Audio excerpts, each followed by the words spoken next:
Hey, everybody, you are watching The Queen's Lair. This is the after show, and I am your host, Kelly Miles. I'm really excited about this after show because it's a little bit different because in this particular one, we're actually recording the after show on a different day and a different time than what we did for the original one. But it was so important because I wanted to make sure that I had our guest come in because she's going to add so much value to the discussion. So the discussion we're going to be going back to now, and our after show is an extended version of one of our conversations.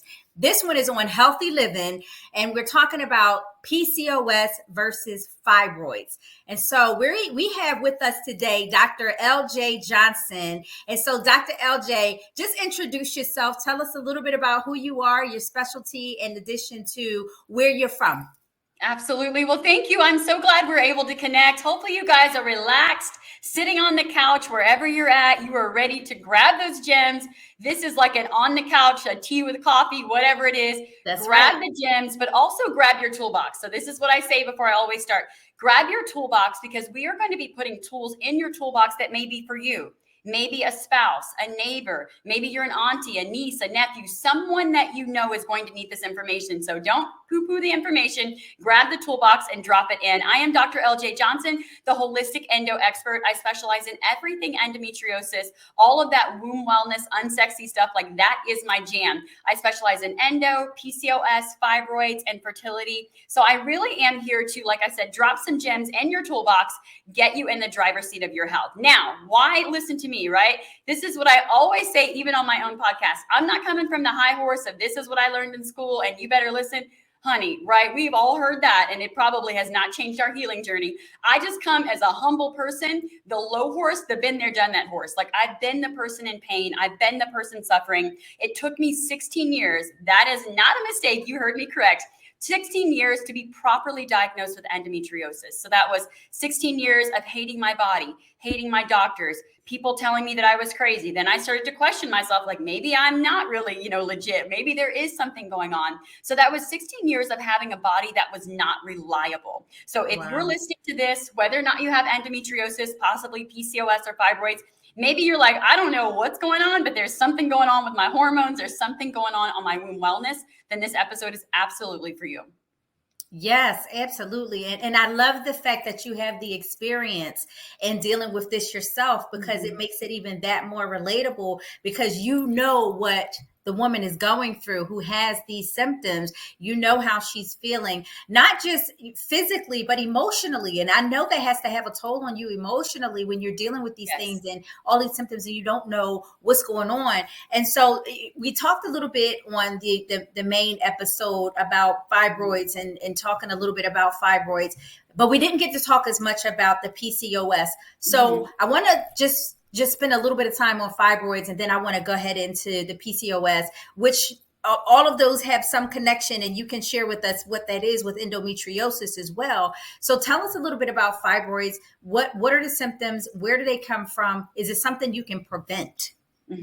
This is a lot, right? So we're going to pack as much as we can. And I talk fast, but luckily you'll have the recording so you can always reverse if there is something that you missed. So first, let me define endometriosis, and then I'm going to kind of build everything out. I like to give you that foundation, and then we're going to have it stacked from there. So endometriosis is uterine-like tissue found outside of the uterus. I'm going to say that one again because that's like the throat punch Thursday for a lot of people. They're like, what? Hold it. I thought it was a period problem.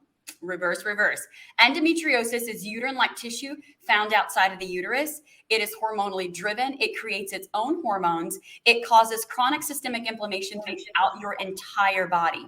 It is not a period problem. It is not a reproductive disorder. It's not a sign that you're a weak woman and you just can't handle your period. It's anything but that. And then to make it a little more exciting, right, or a little more complicated, it also has autoimmune-like factors. So that is endometriosis. So when you come from the endometriosis world, if you're dealing with that diagnosis, you've got this chronic inflammation, your detoxification pathways are not working properly. You've got a lot of different metabolic chaos. Then we start looking at things like fibroids, right? Now, not everyone that has endometriosis has fibroids. I was diagnosed with endometriosis. Your girl been fibroid free, and I'm going to keep on keeping on with that same promise of fibroid free. But if you are dealing with fibroids, essentially when we talk about fibroids in functional medicine, they are non-cancerous tumors that can be in or around the uterus. This is also what I like to say. It's essentially your body wrapping hormones and toxins together and trying to protect you, right? So I'm not saying that the fibroids are necessarily a blessing. If you're listening to this and you have fibroids, you're like, honey, they don't feel like a blessing. But at least it's telling me that your immune system is able to show up because it's trying to protect you. It's trying to grab those toxins, whatever it is that's running around in your body and your womb wellness area. It's trying to encapsulate them, right? So that's fibroids. Now, as far as being preventative, absolutely, right? Fibroids, like I said, they're toxins and hormones. What do you want to do if you're trying to prevent fibroids, or if you have fibroids? I'll give you a couple tips and then we'll unpack PCOS. So when dealing with fibroids, you've got the hormonal imbalance, you've got everything going on with that. Now, with the hormonal imbalance, most of the time, I mean, almost like 95% of all my patients, and a lot of the research shows that you're dealing with some estrogen dominance, right? Now, estrogen, that's that go-go juice, right? That's what you're seeing and reading me right now, like that energy, that fire. But let me tell you, that's all fine and great. But the progesterone, baby, that's what keeps us employed. It balances us out, right? It calms down that little sassy, all that energy, that go-go juice. So you have to have that balance. When you're dealing with endometriosis, there is a imbalance as well, but specifically with fibroids, you have got the estrogen imbalance, right? So usually there's going to be some estrogen dominance, which means not to demonize estrogen. Your estrogen's a little bit higher, the progesterone's not balanced out, and that's where you start seeing that estrogen dominance. That's going to be those painful periods, what we call those murder scene periods. Maybe you're anemic. Maybe you're that person that you're like, I have a period, it's like 8 days long, and I'm using super tampons the entire time. Or even worse, let's just be honest, TMI, if you'd like to call it. Maybe you're wearing a pad and a tampon at the same time. You're wearing the overnight one during the day. That is fibroids. That is what it's doing to your body. So when you're dealing with estrogen dominance, the biggest thing is, yes, you can do nutraceuticals and pharmaceuticals, but this is what you got to do. You have got to reduce the toxic load coming into your body. When you're dealing with fibroids, back to the definition, hormones and toxins, your bucket is full. So whatever you can do to decrease the level of toxins in your body, decrease the level of estrogen, that is going to give you those healing wins, right? I've had many patients that are able to shrink their fibroids.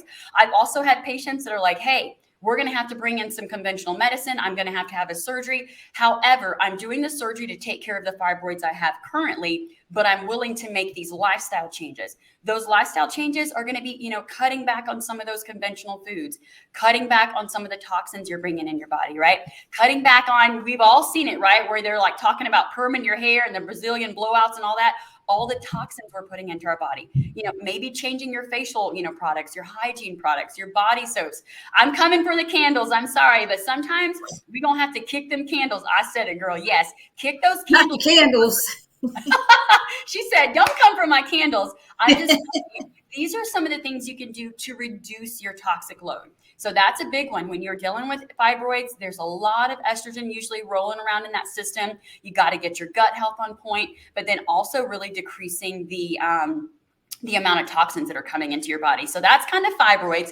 Once again, everyone that has endometriosis doesn't have fibroids. Everyone that has fibroids don't have endometriosis. Then we've got PCOS. So PCOS is like a whole nother shift, right? So maybe you're listening to this and you're like, my womb wellness area is okay, but what's not okay is my period. I don't have painful periods. Maybe you have a period every so often. Maybe your period shows up in January. Maybe it'll slide through in July. Maybe you're like, I haven't had a period in years and I'm not on birth control. That is one of the signs and symptoms of PCOS. The other thing is that you have increased androgens in your body.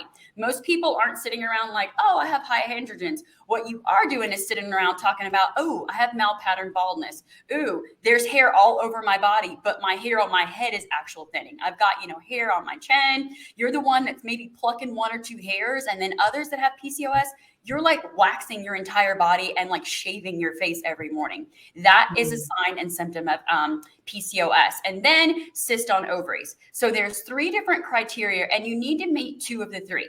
Now I'm going to take this a step further. Back in the day, if you had cysts on your ovaries, everyone, oh, you got PCOS.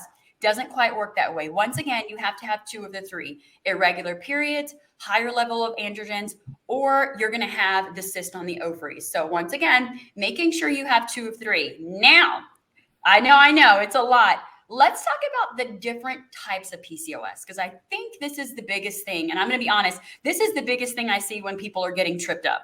Maybe they're like, in 8th grade, my doctor said I had PCOS or I was diagnosed with PCOS. And then I'm like, oh, what kind of PCOS? And I get this deer in headlights. They're like, what do you mean? Here's the deal. There's 4 different types of PCOS. So if you have the diagnosis of PCOS, please do not just take that and once again, wear that cape of I have PCOS, because number one, we are not defined by illness. So if you realize, and I'm going to even just piggyback on that, when I introduced myself, what did I say? It took me 16 years to be diagnosed. You didn't hear me say my endometriosis, my this, my that. I don't care what anybody says, but baby, I'm not naming it or claiming it. I am not. I know that's right. Thank you. Just got chills on that one. I am not defined by endometriosis or any of these other symptoms. I'm not defined by a code that my insurance uses to whether or not approve or deny my services. That is not me. So number one, when you find out what your diagnosis is, no matter what it is, do not name it and claim it. Change your mindset, change your mouth a little bit. I know that's a big one, but that's that. Change the narrative. Yes, absolutely. Change the narrative, right? The doctor may give you the diagnosis, but you yourself in the driver's seat, you are setting up that prognosis. Now, with PCOS, like I said, there are 4 different types. And that's usually where people are like, I had no idea. I seen something on Instagram. If I have PCOS, I need to stop dairy and gluten and take this vitamin. Yes, that can be helpful, but let's talk about the 4 different types. The first type is insulin resistant. This is the person where you can walk by the kitchen, look at a piece of bread and gain 5 pounds. The bread does not even need to touch your lips, right? You can think of food and the weight is like, I'm here for it, right? Your body is in metabolic chaos, right? There's something going on with your endocrine system. There's a lot of things going on. So you're more insulin resistant. Certain foods that may work for me and make me feel amazing for you, you'll maybe have a bunch of fruit at 8 a.m. By 8:30, you're like, LJ, I'm going to work. I can't even keep my eyes open. I'm dozing off. I don't know what's wrong. I've had my coffee. Spike that blood sugar. You put yourself in what I call the sugar coma. And then that's where you're at, right? So that's insulin resistant. The other one that kind of goes hand in hand. And did I mention there are 4 different types of PCOS? You can have more than one type. So once again, it's going to be something where you want to dig into those show notes. I also have a podcast if you want to go listen to a lot more information about that. But then we have inflammatory PCOS. Just like it says, your body is inflamed. Now, that inflammation could show up as joint pain. That may show up as period pain. That could show up as just maybe packing on a lot of weight. And this is the other thing. When people are dealing with PCOS, a lot of doctors are like, hey, you have PCOS, get on some birth control, go lose some weight. I'm going to keep it 100. Losing the weight when you have PCOS is not that easy. Starving your body, calorie restriction, over exercising, all of those things work against your PCOS healing journey, right? So we've got inflammatory, we've got insulin resistant, and then we have adrenal. Now that's where you have a little bit too much of that go-go juice, right? The estrogen may be doing a little too much, but that testosterone. And yes, women, females, if you have a uterus, we have testosterone, just different levels than our male counterparts. So when you have too much of that, that's when you have a lot of that body hair, the chin hair. You may even have nipple hair. Maybe you're like, I feel super aggressive. You're like, I'm trying to get into my feminine energy, but I just can't quite get into it. Maybe your libido is messed up. You could have missing periods or periods that are very irregular. That is also what I like to say in functional medicine. You almost have like an abnormal response to stress, right? What stresses one person out? And they're kind of like, okay, let me take a couple deep breaths. For your body, they're like, oh my goodness, we're running from a bear. And you're always running from a bear, right? You're not sleeping well. You're the person that you skip meals and you gain weight, right? You over exercise, you pack on weight. Your body has to really get out of that metabolic chaos so that you're not always stressed out. And then last but not least, number 4 with post-pill is post-pill PCOS. Now, post-pill PCOS, just what it says. Right when you come after the pill, right? And when you're on the pill, basically you tell your body, I got this, go take a break. And your body's like, okay, cool. I don't need to do anything. Then you snatch the pill away. You call your body up and you're like, hey, hormones, I need you to show back up. They're like, oh, I've been on vacation for 10 years. I don't even know how to act. So then when they show up, they don't know how to act and they overdo it. They increase the levels so much. So then you're flooded with all of these hormones. The one thing I'll say about post-pill PCOS, I would say it's almost the easiest one to correct. But you got to kind of go through the fire, right? You got to go through the ups and downs. You got to get some functional medicine in there, make some nutrition changes to balance your hormones. You have to remember, when the pill came in, it told your body to take a break. We can't just stop the pill, on the 1st and assume that our body knows what to do on the 10th. It's in chaos, right? So those are the 4 different types of PCOS. I know it's a lot of information, but that gives you a little bit of a foundation with endometriosis, PCOS, and fibroids. So, yeah, that was some really great information. First of all, you just kind of poured it out on us. Okay. I love that. I love to pour out. So how does PCOS and endometriosis and fibroids affect fertility? Does that impact women being able to get pregnant or being able to, hold a child? Because I know some people have had issues where they had to go on bed rest when they did get pregnant because they couldn't hold the baby. Now, I don't know if that, and they did have the endometriosis and everything in PCOS, but does that impact the fertility and being able to carry a child? Absolutely. I'm going to start with a more blanket answer. Any type of hormonal imbalance or issue with your womb wellness system, issues with your endocrine system, right? Your metabolism, your thyroid, everything is connected. As dumb as this is going to sound, your head is connected to your body. So if you're having fertility challenges, please do not think that the hormonal acne and the bloating and the brain fog and everything is separate, even though you have a specialist for your endocrinologist, for your thyroid, digestive health. I think the medical system's kind of made us think everything is separate. But at the end of the day, they have their specialties, but we have to bring that all together. So when you're dealing with endometriosis, a lot of people, have pain. That was my first signal. I'm like, something's going on. I'm passing out during my cycle. I'm bleeding outside of my cycle. I'm like, something is wrong.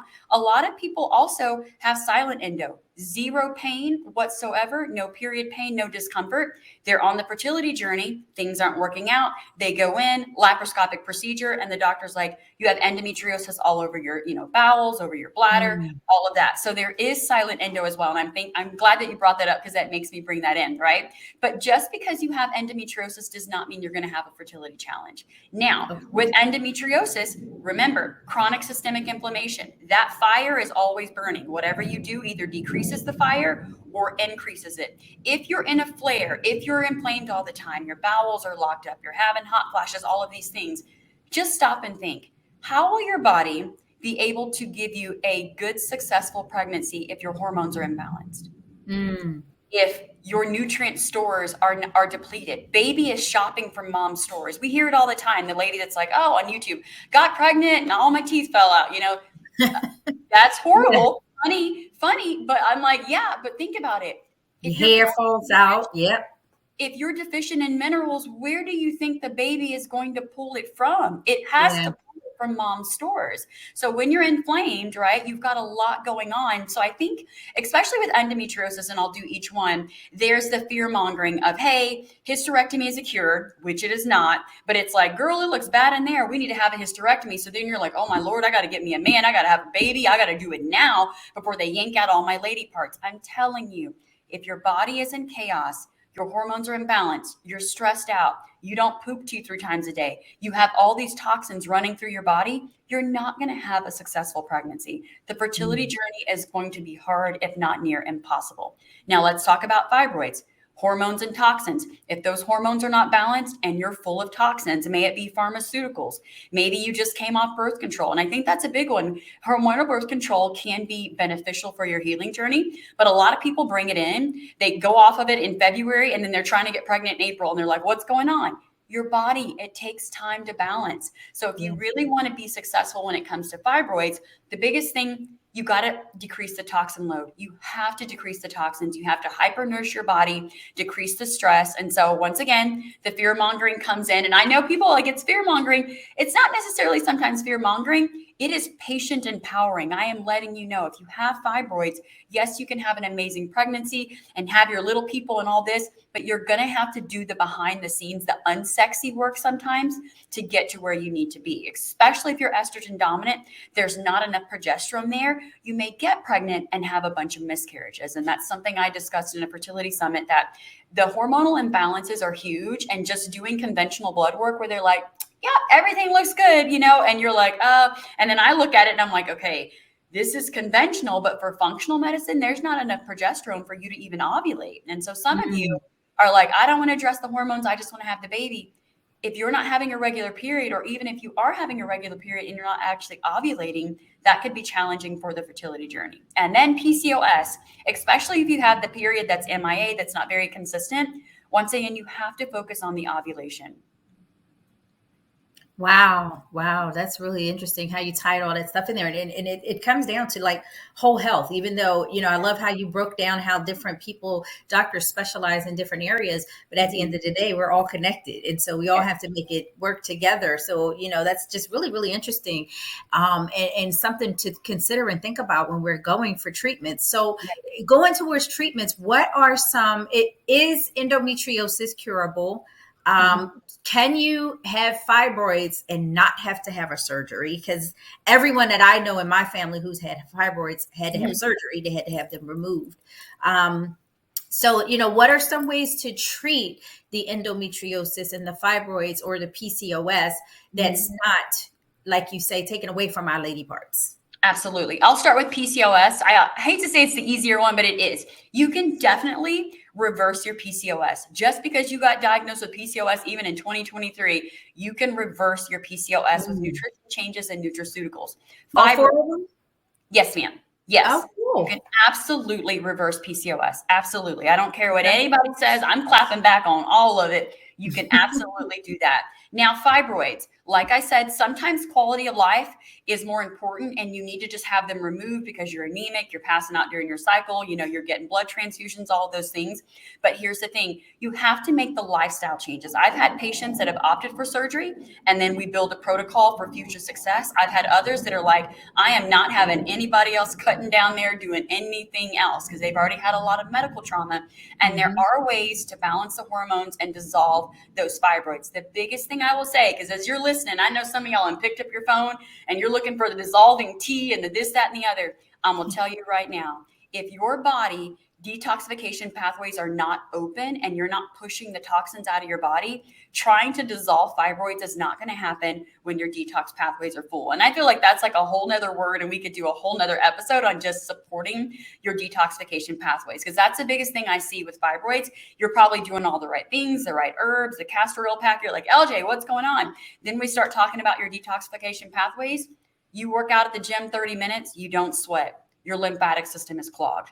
We start talking about your bowels. You're like, oh, I poop once a week. Well, we got a problem. Your bowels are clogged, right? We start talking about your intolerance for alcohol, intolerance for, caffeine. Oh, that means we have a congested liver. So if all of those pathways are not open, the worst thing you could do is start creating a healing protocol trying to dissolve toxins when your body is already backed up. Now, Mm. endometriosis, baby, that's a little more tricky. Now, as far as the medical community is concerned, there is no cure, but I'm going to push back on that a little bit. I have not had a full hysterectomy. I have never had excision surgery, and I am endometriosis free. I say that my endometriosis, or let me even rephrase that because I just caught myself on that one. Mine, it is not Yeah, mine. watch the narrative. Myself. Reverse. See, sometimes you got to call yourself out, right? On Yeah. this. This is live in action. So the diagnosis of endometriosis that I was given over 16 years ago, or that took me 16 years to be diagnosed with, is in full remission. Once again, I've not had anything removed. I have not had excision surgery. Now, for some people, that golden standard, I think it's so funny that I caught myself in that, but I love it because I'm like, as soon as I do it, I'm like, oh, no, I ain't even gonna throw it out in the Yeah, universe. don't. Power. That's So I'm right. like, Don't I don't care claim what it it. looks like. I don't care where I'm at. I will call myself out and reverse it. And I'm like, baby, we not manifesting any of that. No, thank you. So That's yes, right. and put it into remission. Got to make lifestyle changes. Now, the golden standard to have it surgically removed is excision surgery. Now, keep in mind, excision surgery is amazing. It's going to take care of whatever is in there. Number one, have it done by an excision specialist for endometriosis, not just your OB-GYN. You need someone that Mm. sleeps and breathes endo, that knows what they're doing, that can bring in a team just in case it's on your bowel, in your diaphragm, on your spine. They aren't, no ego there, right? They bring in a team to clean you out. However, you still have to make lifestyle changes so that it does not reoccur. And so many Mm. times people either get a surgery done by someone that's not a specialist, so they don't really get the real, you kind of get like the Honda version of the surgery versus the Escalade Tesla that you Right, need. right. Right. So then you keep going back for surgeries, or some people just have the excision. They throw up their hands and they think they can eat it, whatever, say whatever, do whatever. And then all of a sudden they're having issues again. And I have a current Mhm. patient that I'm working with now. She said that her endometriosis issues that she's having they're worse than when she had the surgery, right? So that lets you know that just having excision isn't going to wipe everything out, but you can absolutely get in the driver's seat of your health. Make sure you're not saying things like I just said, because we all learn from that real life experience. We are not saying my endometriosis, it is the diagnosis, but you can absolutely put it into remission. Yeah. Wow. That is just amazing. Just all of the knowledge and information that you're sharing, and to know that endometriosis is reversible or curable is awesome to know, because I'm sure there's a lot of women who are struggling with that and don't know that there is a way for you to sort of scrub that from your system without having to do a full excision. So yes, and that's why I always say there's no cure, but you can definitely put the lesions into remission. I don't have painful periods. I don't have painful sex. I don't pass out during my period any longer. I don't have the crazy nosebleeds. I have had 4 sinus surgeries and endometriosis lesions removed from my sinuses. Going back to that definition from about 20 minutes ago, endometriosis is uterine-like tissue found outside of the uterus, which means everything in the body, even your sinus cavities, right? Ear, nose, and throat issues, diaphragm, is fair game for the lesions. Wow. That's cool. I didn't even know. I didn't know that. So I'm glad that you explained that, because I'm wondering, like, wow, endometriosis can get to other parts of your body. I didn't realize that. It can come outside of the womb wellness area. Absolutely. Wow. Well, that's really good. I think we're getting close to time now, but it's so much value in everything that you have shared. And I just appreciate you coming on and tell people a little bit, and I'll get this information from you, because we're going to also put her contact information in the comments below, so that you guys will have it in the description. But tell us a little bit about where you're located and how people can get in contact with you if they're interested in finding out more about who you are, how to get in contact with you, or even following your podcast, so that they too can listen to more information based on this kind of care. Absolutely. Because I know this was a lot. You probably, if you're taking notes, you're like, dear goodness, I know. Luckily, you can always rewind. Number one, you can find me on the Holistic Endo Expert podcast, and that's holistic with the W. And we talk all things endometriosis, PCOS, fibroids, mindset, nutrition, because endo touches every fiber. So we leave nothing on the table. Secondly, you can go to my website, which is ljspowerhouse.org. I've got a blog on there. It'll also connect you to my blogs, to my podcast, my Instagram, etc. You can also book a free discovery call. So that's the one thing I will say. You'll find the link through my podcast. You'll find it on my Instagram. You'll also find it on my website. And so that free discovery call gives me time to kind of talk to you and create a unique plan for you. Yes, I have some basic information that can help you on your healing journey, but let's be honest. Many of you have been suffering for way too long, right? Way too long. The cookie cutter protocols, the generic, take ginger for bloating, it's probably helping a little, but you need something specialized. So when we get on those calls, that's what we really do, is talk about what I can do to get you in the driver's seat of your health. So you've got all of those options. I do spend a lot of time on Instagram. That is LJS_powerhouse. You get all this energy, all this fun stuff. You could just binge my podcast and then binge through my Instagram and still learn a lot to really get you jump started before we hop on that discovery call and get you signed up. Yes. Well, thank you so much. That was just so wonderful. So listen, guys, if you're interested in connecting with Dr. LJ, make sure you check out all of the platforms that she just mentioned to you. Again, we are going to make sure that it is posted within the description, so you guys will be able to connect directly.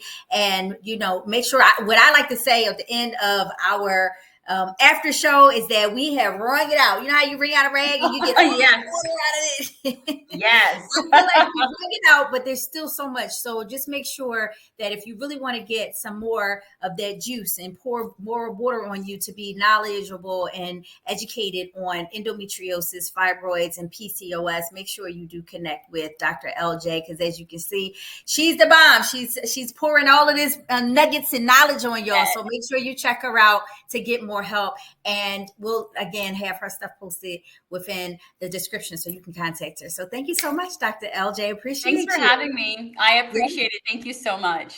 Absolutely. All right, we out, y'all. Take care.